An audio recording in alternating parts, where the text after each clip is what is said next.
In just a couple of hours, students in Uvalde will be heading back to school for the first time since 19 students and 2 teachers were killed by a gunman. Yeah, students and staff are preparing to start that new school year after the first day was delayed for more than a month. We have team coverage this morning. Anieli Ruiz is en Uvalde, and Ugochi Iloka is covering the first day here in Houston. Anieli, we'll start with you. It's a big day for many in this community. Robb Elementary is no more, and now students will be split between 2 campuses as they try to return to some kind of sense of normalcy after a very long and traumatic summer for many of these families. The first day of school for many of these Uvalde students will not be easy. Some of them will be going back to class without their best friends and teachers. I'm very anxious. And I'm scared. The last day of school for the students at Robb Elementary ended in gunfire, traumatizing them. Throughout the summer, the Uvalde CISD worked with the Texas Education Agency and the Texas School Safety Center to conduct a safety and security audit for the district. Among the changes made this year, non-scalable perimeter fencing, new cameras, and single entrance passageway.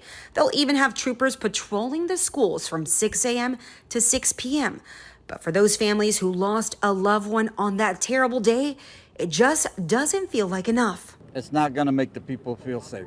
I'm sorry. They can hire 10 cops or 15 cops.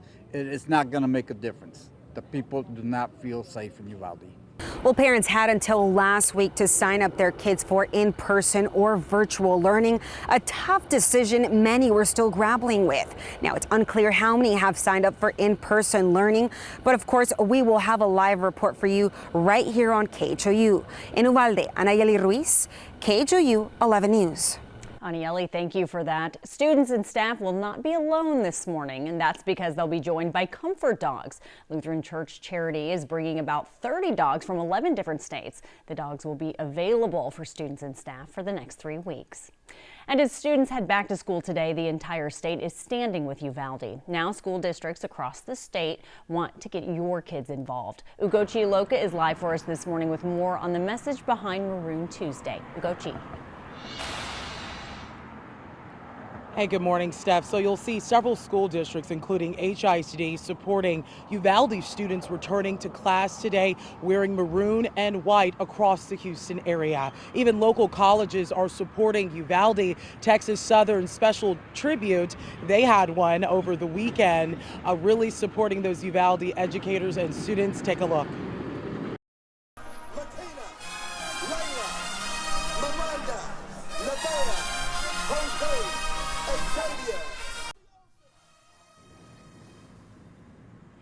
Can you tell what song that was during this weekend's annual Labor Day Classic?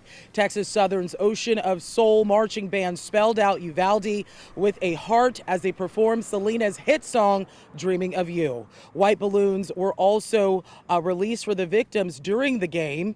Names were read out loud. And as students go back to class in Uvalde, students and staff at school districts like HISD, Fort Bend ISD, Tomball ISD, and Conroe ISD posted on social media asking their students and employees to wear maroon and white. And I'm sure we'll see a lot of those school districts highlighted in maroon and white throughout the day across our area, including all over the state. Several districts are taking part of this.